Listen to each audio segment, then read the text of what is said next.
এই মুহূর্তে আপনাদের সামনে বক্তব্য রাখবেন আগ্রাসন বিরোধী আন্দোলনের কেন্দ্রীয় মুখ, ঢাকা বিশ্ববিদ্যালয় কেন্দ্রীয় ছাত্র সংসদের সাবেক সমাজসেবা বিষয়ক সম্পাদক, ছাত্র জনতার গণ অভ্যুত্থানের কারা নির্যাতিত নেতা, জাতীয় নাগরিক পার্টি এনসিপির বিপ্লবী সদস্য সচিব জনাব আক্তার হোসেন।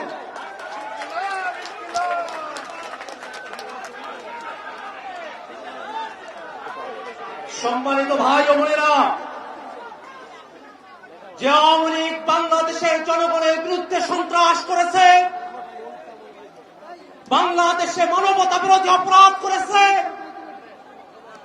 বাংলাদেশের উপরে বারংবার গণহত্যা চাপিয়ে দিয়েছে, সে আওয়ামী লীগ কোনোভাবে বাংলাদেশে রাজনীতি করবার অধিকার রাখে না।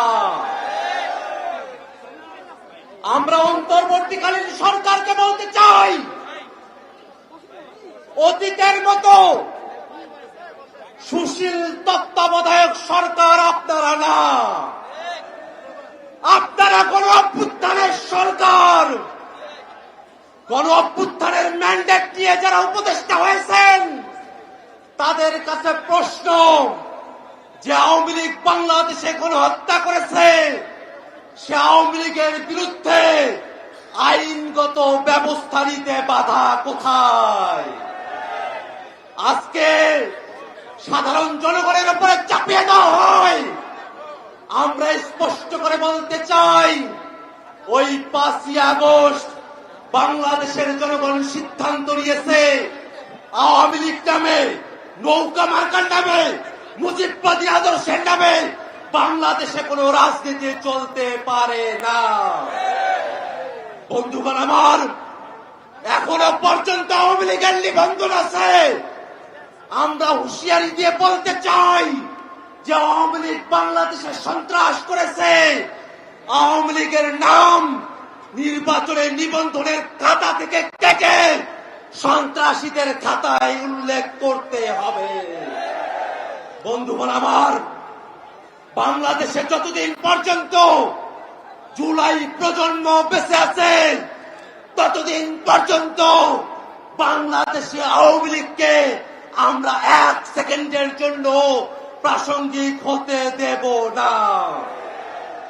আওয়ামী লীগের দোসর জাতীয় পার্টি যারা 90-এর স্বৈরাচার প্রতিষ্ঠা করেছিল, তারাও বাংলাদেশে আওয়ামী লীগের রাজনীতিকে, স্বৈরাচারের দোসরের রাজনীতিকে প্রতিষ্ঠা করবার যে চেষ্টা করছে, তাদেরকে হুঁশিয়ার করে বলতে চাই, শুধুমাত্র আওয়ামী লীগ নয়, আওয়ামী লীগের প্রত্যেক দোসর তারা রাজনৈতিক দল হতে পারে, সুশীল সমাজের লোক হতে পারে, তারা সাংবাদিক হতে পারে, তারা বিচারপতি হতে পারে, যারা এই আওয়ামী লীগকে বাংলাদেশের ন্যূনতম স্পেস দেওয়ার চেষ্টা করবে, তাদের প্রত্যেকের বিরুদ্ধে বাংলাদেশের ছাত্র জনতা দুর্গ গড়ে তুলবে।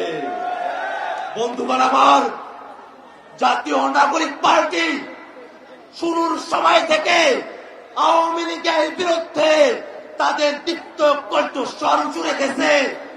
দীর্ঘ সময় ধরে বাংলাদেশে যারা ফেসিবাদ বিরোধী রাজনীতি করেছেন, ফেসিবাদের চাকা করে পিষ্ট হয়েছেন, ফেসিবাদের বিরুদ্ধে যাদেরকে নিয়ে জুলাইতে আমাদের ঐক্য হয়েছিল, আমরা আমাদের প্রত্যেক শরীরকে জানাতে চাই, আওয়ামী লীগের বিরুদ্ধে, আওয়ামী লীগকে নিষিদ্ধের প্রশ্নে এই দায় শুধুমাত্র জাতীয় নাগরিক পার্টি এনসিপি নয়, এই দায় বিএনপির, এই দায় জামাতের, এই দায় ইসলামী আন্দোলনের, এই দায় গণ অধিকার গণসংহতি সহ বাংলাদেশে ফেসিবাদ বিরোধী প্রত্যেকটা পক্ষের।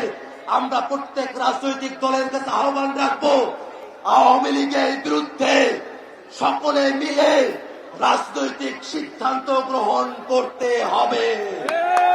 বন্ধুগণ আমার, আওয়ামী লীগের প্রশ্ন অমীমাংসিত রেখে বাংলাদেশে সামনে কোনো নির্বাচন হবে না, হবে না, হবে না। সরকারের কাছে সর্বশেষ মেসেজ চালিয়ে দিতে চাই, আওয়ামী লীগকে, আওয়ামী লীগের দোসরদেরকে আইনের হাতে তুলে দিন। জনগণের হাতে যদি আওয়ামী লীগ পড়ে, আওয়ামী লীগ বাংলাদেশে আস্ত থাকবে না। আজকের এই সমাবেশে ঢাকা শহর সহ আশেপাশের জেলাগুলো থেকে আপনারা যারা উপস্থিত হয়েছেন তাদের সকলকে সংগ্রামী সালাম জানিয়ে আমি আমার বক্তব্য এখানেই শেষ করছি। ইনকিলাব জিন্দাবাদ।